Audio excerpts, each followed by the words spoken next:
Hello everyone. आज हम मौर्य साम्राज्य के पीछे वाले वीडियो में आपसे ये प्रश्न मैं पूछ चुका हूँ और बता चुका हूँ। अब कुछ इम्पोर्टेंट क्वेश्चंस और लेके आया हूँ आप सभी के सामने।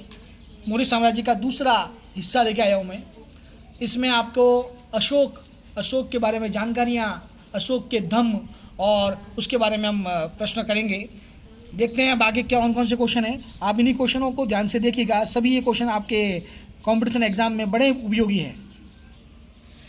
आज का पहला सवाल है, राजतरंगिणी के लेखक का नाम क्या था? तो हम सब जानते हैं राजतरंगिणी के लेखक का नाम कलहण था। राजतरंगिणी के लेखक का नाम कलहण था। अगला प्रश्न है, अशोक ने सुदामा, चौपार, विश्व झोपड़ी और कर्ण का निर्माण करवाया। ये गुफाएं थी। आप सब जानते हैं अशोक ने सुदामा, चौपार, विश्व झोपड़ी और कर्ण का निर्माण करवाया था। लेकिन ये क्यों करवाया था, इसके बारे में बताइए। मैंने ऑप्शन पहला दिया है, बौद्ध भिक्षुओं के लिए करवाया था, व्यापारियों के लिए करवाया था या आजीविकों के लिए करवाया था। तो ये इसका उत्तर होगा आजीविकों के लिए। अशोक ने 4 गुफाओं का निर्माण करवाया था, सुदामा, चौपार, विश्व झोपड़ी और कर्ण। याद रखिएगा, सभी प्रश्न इंपॉर्टेंट से वेरी इंपॉर्टेंट हैं सभी प्रश्न, इसलिए आप थोड़ा ध्यान से देखिएगा। अगला प्रश्न है, अशोक के बारे में जानकारी का मिलान करें। अशोक के बारे में जानकारी, जैसे कि मैंने ए में दिया है, 10 वर्ष के राज्याभिषेक में अशोक ने क्या किया था। मतलब 10वें वर्ष, राज्याभिषेक के 10वें वर्ष अशोक ने क्या किया था। अगला प्रश्न है, अशोक 20वें वर्ष धम्म यात्रा की थी, तो धम्म यात्रा कहाँ की थी। राज्याभिषेक के 10वें वर्ष उसने क्या किया था। उसके बाद अशोक किसके उपासक थे। अशोक के स्वयं की क्या थी, स्वयं क्या थे वो, किसके उपासक थे, स्वयं की क्या थी वो, इसके बारे में बताएंगे। पहले जैसे अपन बात करते हैं, सबसे पहला करते हैं, अशोक ने 10वें वर्ष क्या किया था। सबसे इंपॉर्टेंट चीज़ है, अशोक ने 10वें वर्ष बोध गया गए थे। कहाँ गए थे ये, बोध गया, तो इसको बोध गया से मिलाएंगे। नंबर 2 है 20वें वर्ष वो गए थे लुम्बिनी। कहाँ गए थे, लुम्बिनी। उसके बाद अगला प्रश्न अगला है, अशोक किसके उपासक थे। अशोक शिव के उपासक थे। अगला है, अशोक के स्वयं को बौद्ध शाक्य कहा था। अशोक ने स्वयं को क्या कहा, बौद्ध शाक्य कहा था। याद रखिएगा 10वें वर्ष। अगला प्रश्न है, अशोक ने रोमन देय अभिलेख के अनुसार भूमि कर को 1/4 से घटाकर कितना कर दिया था। याद रखिएगा, अशोक ने भूमि कर भी हटाया था। अशोक ने भूमि कर 1/4 से घटाकर कितना कर दिया था, 1/8 कर दिया था। 1/8 हिस्सा कर दिया था। चौथा हिस्सा नहीं, 8वां हिस्सा लिया करता था वो। अशोक ने धम्म की परिभाषा कौन से अभिलेख में बताई है। अशोक ने धम्म की परिभाषा कौन से अभिलेख में बताई है। क्या 7वें और 15वें में, 2वें और 9वें में, और दूसरे या 7वें में। तो इसका उत्तर है दूसरे और 7वें अभिलेख में अशोक ने धम्म की परिभाषा बताई है। अगला प्रश्न है, धम्म की परिभाषा क्या है। धम्म की परिभाषा नंबर 1 में बताया है, मनुष्य की नैतिक उन्नति हेतु आदर्शों का प्रतिपादन, मनुष्य की उन्नति हेतु आदर्शों का प्रतिपादन या बौद्ध धर्म में बदलाव हेतु बनाए गए नियम। तो इसका उत्तर है मनुष्य की नैतिक उन्नति हेतु आदर्शों का प्रतिपादन के लिए धम्म का बनाया गया था, धम्म की परिभाषा। अगला प्रश्न है, अशोक ने राज्याभिषेक के 13वें वर्ष किसकी नियुक्ति की। याद रखिएगा, राज्याभिषेक के 13वें वर्ष किसकी नियुक्ति की। तो इसका प्रश्न ए में है, युक्तकों की, धम्म महापात्रों की या विहारों की। अशोक ने 13वें वर्ष किसकी नियुक्ति की थी, तो अशोक ने धम्म महापात्रों की नियुक्ति की थी। मैं आपको फिर बता दूं, अशोक के अनुसार धर्म का मतलब था पाप कर्म से निवृत्ति, विश्व का कल्याण, दया, दान, सत्य, कर्म शुद्धि ही धर्म है। वो चाहते, अशोक कहते थे कि इंसान को साधु स्वभाव का होना चाहिए, जन कल्याण के कार्य करने चाहिए, पाप रहित होना चाहिए, शब्दों में मधुरता लानी चाहिए, दान करना चाहिए, शुद्ध रहना चाहिए, प्राणियों का वध नहीं करना चाहिए, माता पिता व बड़ों की आज्ञा का पालन करना, गुरु के प्रति आदर रखना, संबंधियों और ब्राह्मणों के प्रति दानशील होना, ये अशोक द्वारा धम्म की प्रमुख विशेषताएं बताई गई हैं। इसी तहत अगला प्रश्न हम लेते हैं, अशोक पहला शासक था। यार प्रश्नों को ध्यान से रखना। अशोक पहला शासक था जिसने अभिलेखों के माध्यम से प्रजा को संबोधित किया। अभिलेखों के माध्यम से प्रजा को संबोधित किया। यह प्रेरणा अशोक को कहाँ से मिली। तो नंबर 1, क्या वो दारा से मिली, क्या बौद्ध से मिली, क्या बैरी घोष से मिली। तो इसका उत्तर है दारा से मिली। दारा एक श्रीलंकाई राजा था श्रीलंकाई राजा था, जिससे देखकर ताम्रपर्णी के अनुसार राजा था, उससे देखकर वो इसे सीखा था, दारा से सीखकर उसने अभिलेखों के माध्यम से प्रजा को संबोधित किया करता था।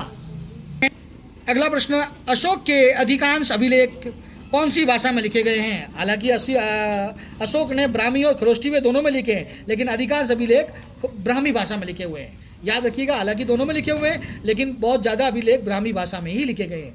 अशोक के काल में टोपरा से दिल्ली तक कितने लेख लिखे गए? अशोक के काल में टोपरा से दिल्ली में कितने लेख लिखे गए? अशोक के टोपरा से दिल्ली तक लाया गए लेख में से 7, एक अभिलेख के 7 लेख लिखे गए हैं। अशोक के अभिलेखों को पढ़ने में पहली बार सफलता किसे मिली? तो इसे मिली थी जेम्स प्रिंसेप को। किसको मिली थी? जेम्स प्रिंसेप को, ना कि एडम गिलक्रिस्ट, ना कि क्रिस गेल।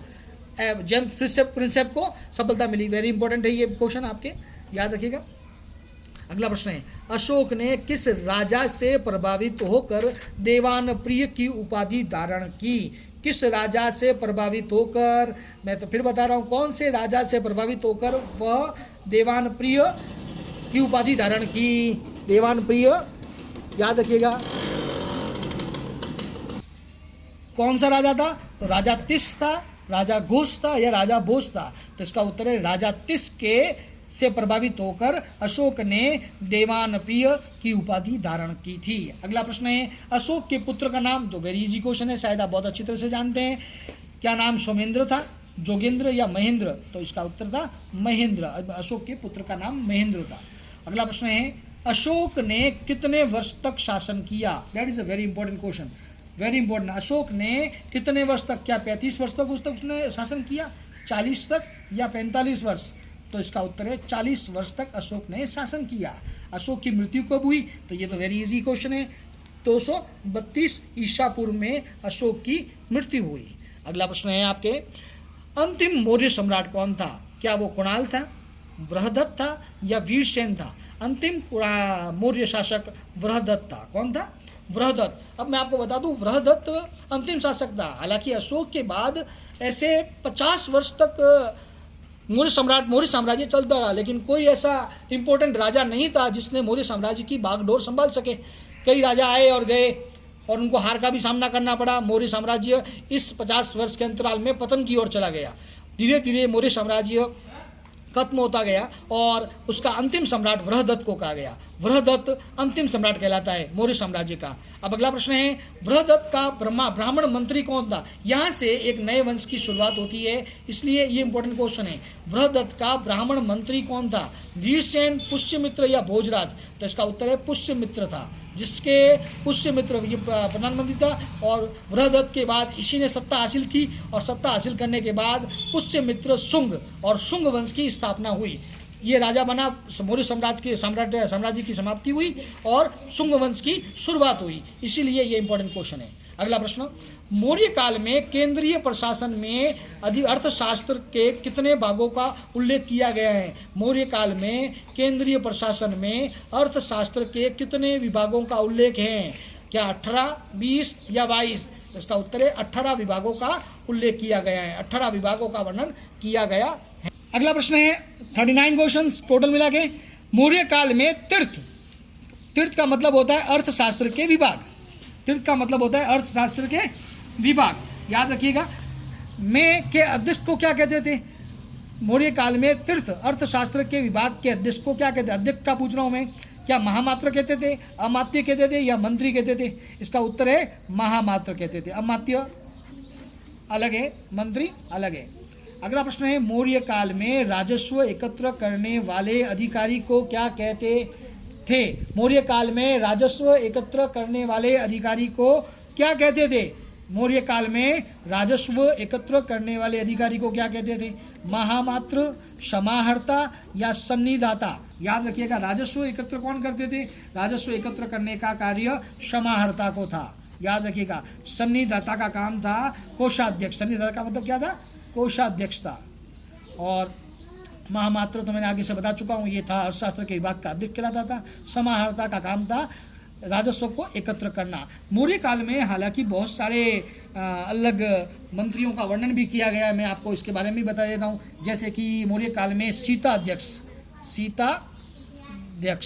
याद रखिएगा, सीता अध्यक्ष का मतलब होता था कृषि मंत्री, कृषि के बारे में देखभाल करने वाला सीता अध्यक्ष कहलाता था। उसी प्रकार से कुछ और मैं आपको बता देता हूँ। सूत्राध्यक्ष का मतलब क्या था? सूत्राध्यक्ष का मतलब क्या था? सूत्राध्यक्ष का मतलब सूत्राध्यक्ष, तो सूत्राध्यक्ष को क्या कहते थे? सूत्राध्यक्ष का मतलब होता कताई बुनाई का अधिकारी, कताई और बुनाई की देखभाल करने वाला, उनकी उनमें निखार लाने वाला, उनके बारे में जानकारी रखने वाला, उनकी गुणवत्ता की सुधार करने वाला जो अधिकारी होता था वो सूत्राध्यक्ष कहलाता था। उसी प्रकार से एक और प्रश्न आ सकता है, आया हुआ है, कई क्वेश्चनों में पूछा गया है, लूणाध्यक्ष किसे कहते थे? मौर्य काल में लूणाध्यक्ष किसे कहा गया? तो ये बूचड़ खाने को संभालने वाला, बूचड़ खाने पर ध्यान रखने वाला अधिकारी लूणाध्यक्ष कहलाता था। वेरी इंपॉर्टेंट है, सीता अध्यक्ष, सूत्राध्यक्ष, लूणाध्यक्ष। इसी प्रकार से बहुत सारे विभाग थे, जैसे कि आठविक, एक भी इंपॉर्टेंट है, आठविक का मतलब था वन विभाग का प्रमुख अधिकारी, वन विभाग का प्रमुख अधिकारी कहलाता आठविक। याद रखिएगा, सीता अध्यक्ष कृषि कार्य देखने वाला, सूत्राध्यक्ष कताई बुनाई, लूणाध्यक्ष बूचड़ खाना और आठविक वन विभाग का अधिकारी। इसी प्रकार से बहुत सारे तरीकों से मौर्य विभाग का वर्णन किया गया। मौर्य विभाग इसीलिए सबसे इम्पोर्टेंट माना जाता है सभी कॉम्पिटिशन एग्जाम के अंदर, इसलिए हमें इसको अच्छी तरह से पढ़ना है। आगे वाले वीडियो में और देखेंगे अपन। Thank you.